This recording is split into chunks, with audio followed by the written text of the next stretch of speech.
Hey, it's Don, the Auction Professor here. Today we're going to talk about a subject that's dear to my heart, something that I enjoy doing myself. It's garage kits. Many people aren't familiar with it. They're resin garage kits, model garage kits. Again, you can make these in any type of thing. I know people who do castings of like Hot Wheels cars, and they'll make actual slot car vehicle bodies out of it. You know, there's so many other options you can do. I know somebody who carves out like semis and things like that, bigger scale. I know people that make RC bodies. It's things you can do at home. Garage kits in general have been around for 20, 30, 40 plus years. It's a good field. My Trilobite basically is a garage kit, probably a little primo version of what a normal garage kit is. I've added some features that many don't have. Some do. There's some really nice ones out there. I've sold many dozens of them, literally, vintage garage kits, Star Wars mock-ups, scale kits that are the same size that they use to actually shoot the images for the movies, big scale kits as well too, ones with brass and you know, laser cut details and things like that. But we're going to go over the screen, and I'm just going to talk about garage kits today. Okay, so resin models are what we're talking about today. I'm not talking about model toy kits or anything like that in specific, just garage resin model kits. Now, garage kits in general are something that I do. My Trilobite would be considered a garage kit. It's made here in the house. Every bit of it. I sculpt it myself. I design it. Whether it's copied off another design like this one, the Blade Runner spinner ship, like the police car, I guess you would say. They actually carved and molded their own version of it. Then they cast a mold and they made copies of it. It's sold as like a fan piece. Usually it's for items that you can't find otherwise, you know, that were never produced. Most people put them in a box. It really depends on, you know, the detail one wants to add into these. These do show up. Usually you'll find them without any box, just the pieces. Even parts and pieces from these will sell. This one went for $350. Most of the sci-fi ones sell really high. I've had most of the good ones. I've had a Space 1999 Eagle 1 before. I've had an X-Wing, a Y-Wing, a nice TIE Fighter resin. Robbie the Robot, I've had 2 or 3, including a 3-foot tall one. You name it. I've had all the Thunderbird ships. Thunderbirds Go, the 60s, all those. I've had tons of them. I've had the Colonial Viper, which I'll show you other versions of them. There's known artists that did these, like Model Man and things like that. So some of these are resold and never even put together. People collect them. Once or twice I've run up on some big collections and bought every one they had. Even just bagged loose figures with no idea who they go to. Every one sold. So all of these are good things. Part of the reason I got into the category myself. Let's see, here is a 2-headed dragon. Again, this is somebody known, I would say. I don't know all the names of the people. I know when I see a garage kit, usually it's white like this. It doesn't match. They're not vacuum formed like you'll see the, professional ones that you buy in a store or something. You got to put them together usually just like this. They're made out of wax. I'm going to start going into showing some of how to create some of these as well soon, so you'll see a little more. This is just showing the head, but obviously the whole creature's here. I've actually had this one once before, too. Mine was missing the collar, but other than that, it was all there. $187. People still cast and make their own copies of these still to this day. Here is a Godzilla one. Now, this is a known one. I've seen this one a couple of times in the past. I have not had this version of it, but I've had one of the original, probably 80s versions of it. And here you can see the booklet and the whole works. Just a hand-drawn artwork for the Godzilla, and then they've got like a little cartoon that goes in there. The box is just a generic one with a little tiny picture of it. Rather interesting either way you look at it. I love these kind of things. It's, inspires me to do it myself. So $200 basically on that one. Again, these are all garage kits. These are not something you can go to any store other than a place that might sell just garage kits. These aren't going to show up. Maybe at a specific type of hobby store you might find them.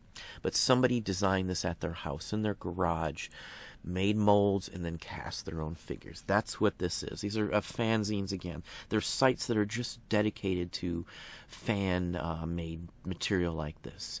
It's in many pieces. This person did a very good job with the molding process. In many cases, people who do this on garage-wise work for the model industry and just want to do their own. So this one went for $158. You can run into these occasionally too at auctions. You know, there might be an estate sale or something. I don't worry if models don't have boxes. I'm going to go into regular models too in another video here soon. But these, again, garage models. These aren't just the ordinary ones. A lot of people won't find them or know what to look for or having a clue on them at all. But you see all the model stuff I've had. I've had miniatures. I've had HO scale train stuff. Metal miniatures for Warcraft and Warhammer and Elvins and all that kind of stuff. There's a market and there's places to buy this stuff if you hunt around. This is Prometheus. They didn't go into a big detail on the character. I guess this is the engineer. Not one of my favorite ones of the series. We were really disappointed, but anyway, they did a darn good job on the sculpt, mind you, on this, in my opinion. It takes a lot of work and time and effort to create this, but once you create it, you can make multiple copies of it. He sold it for $128. He still has another one. People will sell these at like craft stores as well too. The model store, model shop that sells like raw material to make your own models. People put those up there too. This one went for $66. He sold 2 of them, mind you. You'll get them home. You'll have to probably sand a little. You can see some bubbles down at the bottom. That's typical of what you will find. You'll have to do some filling in on some of them. Yeah, he's got some edge work and stuff too. Mine's similar. I mean, I have issues sometimes with filling them in. But not a huge ordeal. That's what you expect from something like this. 66, he sold 2. He has one more. Chances are he'll sell it too. You can make, say, 60 or so out of a mold. You can always make a second mold from the same original if you do it in the right kind of clay, oil-based clay. Here's just another example of another one. They'll do parts in different types of material too, so you can get the resin in many different colors. Black is just a choice many people do pick. It's easier to paint, I should say. Now here's a Colonial Viper. I've had one almost identical to this. The colors were different, so I'm thinking this is a reshoot. Somebody probably bought one and then recast their own from it. I usually don't see them in these colors. Looks like there's a big bubble on one of the pieces too. Let's zoom up to it. Yeah, it looks like there's some damage there. Casting sometimes, you know, that's going to happen. Maybe it's just a spot where it didn't quite harden the way it normally should. Sometimes when you're mixing this up too, if you don't mix it correctly, there'll be some spots that look like they're still wet for weeks, you know, and in some cases they are still wet for weeks. You didn't mix the hardener up enough in these. I've done way many castings, so I'm very up on casting myself, so, you know, I pay attention to things like that. It's still a decent copy of it either or. $99.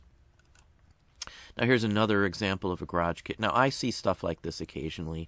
I go to shows though, you know, so, and I constantly look up and I'm involved in this industry to some extent. There's sites that just sell like mock like models and maquettes and like props from the movies. Adam Savage talks about it too, Untested, so I'm not going to get into details on that, but you know, I see stuff like this at places I go where I can get it cheap sometimes. Somebody painted this one. As I've talked about in other videos, people will buy a model, they'll mail it to somebody who is their painter, they'll paint them, and then they'll see the model after it's done.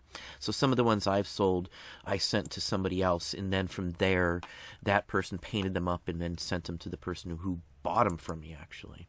Not odd. D'Antwoord, this is a rap group from Africa. I didn't know they had all the models like this, but there's a lot of toys and things like that as well, too. So, more power to them, $99. Wolfman. This is another one. There's many versions of this, and I don't know if it's a recast or not, but most all of them will sell for something. Looks like, maybe not. The solid cast figures are the ones that I really like the best. They're easier to work with. You can fill them in and all that kind of stuff. They're easier to cast usually too. So that's usually what I see. $71. This is something I might spend $5 or $10, maybe $15, maybe even up to $20 at a auction. And I do see these at auctions. It's not something crazy. It's not something out of the ordinary. Obviously, if you're just selling clothing and books, you may not think that's possible, but you know, once you get out of that realm and start hunting around into a whole new atmosphere, there's a whole different market and, you know, avenue and venues to buy this type of stuff at. 71, as I said. Now, there's other people who make slot car bodies, just for vintage slot cars. They'll make the little dudes, and I even show some of the figures that you can find, like the Marx figures. People even recast those, and they'll be considered garage kits or recasts. Someone probably designed this on their own. You know, not an odd or weird thing. The boxes are kind of generic. You can just paste a label onto it. So, you know, you can buy the boxes at a standard box manufacturer, which is what we're doing. Nothing out of the ordinary. You can see painted versions of it too, I guess. That's the gist. Yeah. Same one. This one has a cover over the engine, which can obviously be cut out from this model, but $67. Car saw. It doesn't matter what they are. If you've got any ability, people can even cast. Don't copy someone else's work, though, mind you. But people will build one model, and then they'll cast, you know, add-ons to it, and then they'll cast a whole new mold, and then they'll be selling just the mold, like this one here. This is what you get. These are plaster many of the times. This one's resin here, but plaster is just as good to sell when you're talking about this, and they can be considered garage kits technically. It just wouldn't be a resin garage kit. But somebody will carve this, so they'll literally glue little blocks together, little bricks together, and they'll make their own. They'll carve out the rest out of it out of resin or something. That's not something odd, but these sell routinely. $71. There's 2 of them sold. They've got a 3rd one up. Somebody still has to unpainted, yeah, so they're just showing you a painted version of it. It's not that complicated when you look at this. It doesn't have to be so specific on this. This is just some random damaged building. They go with the role-playing games and things like that. There's 50 or 60 different types of these up that go and do sell. Especially these one-offs, you know, where somebody designed it and they're selling a couple at a time. I usually wouldn't list more than 1 or 2 at a time. This person listed 3, no big deal. Could have listed 2 and then added another one later or something, but sometimes people will do 1, they'll cast the mold, and then they won't actually pour any examples until they sell one, because I can pour one of these if it's resin, and it could be ready to go in like 4 or 5 hours, depending on the type of resin I have. Now here's another one. This one's not as detailed. I don't know, maybe not as smooth. Maybe it's the pattern of the fabric or something. This one just seems a little generic to me. Maybe it's just a casting. I don't know. I don't want to crack on this because it's still a good job, you know, when you look at the standard of the artwork. Yeah, the cape is pieced together too, it looks like. Yeah, he's done quite a few pieces. Again, maybe it's, you know, somebody new to it, or I don't know. Oh, it's 3D printed. That's what it is. Yeah, I'm not a big fan of the 3D printing at all. I think that dilutes the market. I don't mind 3D printing, mind you, but, you know, I don't like just 3D printing. If you're going to 3D print something, then I want it to be hand cast, I guess. You'd 3D print it, you glue it together, then you'd make a mold of that. It was what I would do if I was going to use a 3D printer. But that's just my preference. Nothing against it, I guess. Once it's painted up, you probably would never even know. He sold a bunch of them, too, if I remember. Yeah, 6. He's got 1 left, $60. So, you know, that's not bad.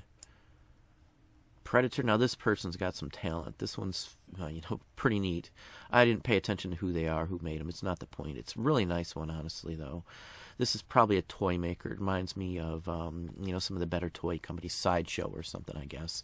I've sold tons of these figures, you know, the real ones. Again, another 3D printed one. It's a good copy of it, though. Maybe they literally did copy a figure. It's hard to say. Kind of surprised. 12 of them sold, though, for basically almost $60 plus shipping, and there's still 2 more available, so that's a pretty good return on it. Here's another one. This is Rare Rockman Mega Mix. Now, I'm not sure on all the Japanese titles and on the characters and stuff. It looks like a vintage piece. Capcom, so yeah, that's a name brand. Again, typical, just what you'd see. It's a crude looking figure, I guess. But again, there's not much detail to it. You know, it doesn't have anything. He's wearing clothes, so it's still interesting. $250 it sold for, so I really can't complain. Alien Covenant head. Alien items always sell. Personally, I wouldn't do this, spend the time on it, but, you know, that's just me. It's still pretty neat. They did sell. They sold both of them, and I think there was 2 runs of these up. Again, it's something you finish off on your own. You'll have to prime it and the whole works. So, $76 US on that for each one. Here's another. Here's Outer Limits. Now, I've seen this episode of The Outer Limits. I remember it very well. The show is in black and white. They actually colored it so, you know, it looks more realistic, obviously. Rather interesting. As a garage kit, it's a really nice one. It really does look like the character. I would have known instantly looking at this. And anybody who remembers the series or who remembers this episode would obviously remember that. Yeah, it's not a bad job. It's an older one, I would say, older garage kit. They've been doing garage kits since the 60s and 70s, so it's not odd. The back part of it they would probably have made out of like sheets of plastic or something along that line, and then just cast in one solid piece. The floor is a secondary piece too, I would gather. That's typical what I find on things like this. Again, not scarce, not super odd, but they do sell. $62. Somebody painted this at one time. Somebody just probably bought it in an estate sale, didn't think anything of it, you know, and then here it is, you know. Didn't even probably know that it was a garage kit put together, you know, by somebody, sculpted by somebody. Not a mass-produced item. None of these are. And then here's another one, Bubblegum Crisis, you know, Japanese anime. I've had pieces from it. I don't know much about any of the series, but I know the name, so. And it's a typical one, you know, usually come in bags like this. Just a bunch of parts, you'll have to probably clean it up. This one looks like it's a pretty good, clean pour. It's not a huge ordeal. If it's not, people will spend the time to buff them up and sand and fill and all that kind of stuff. It's part of the fun of putting these together when you buy them unassembled. Unassembled's the way to go, I guess, you know, for the most part. This is a vintage 80s, 90s. It's a Japanese original one, too. Again, garage kits come from every country on the planet. There's China ones now that are, you know, knockoffs, but they're really fine quality, I have to say. I've seen some in person. There's some from the Czech Republic. I get them from England, Canada. There's tons of U.S. people who have them out or who sell them as well. And most of the hobby shops that you see will have them. So if a hobby shop's going out of business in your area, you darn well better look there too. But this is just resin. We will talk about models in general, mass-produced, MPC and Aurora and all those on another video. But hopefully that gave you some ideas. Again, you can create these and do these yourself, just as I have done the trilobite. I am going to show you how to do that in some videos here soon as well.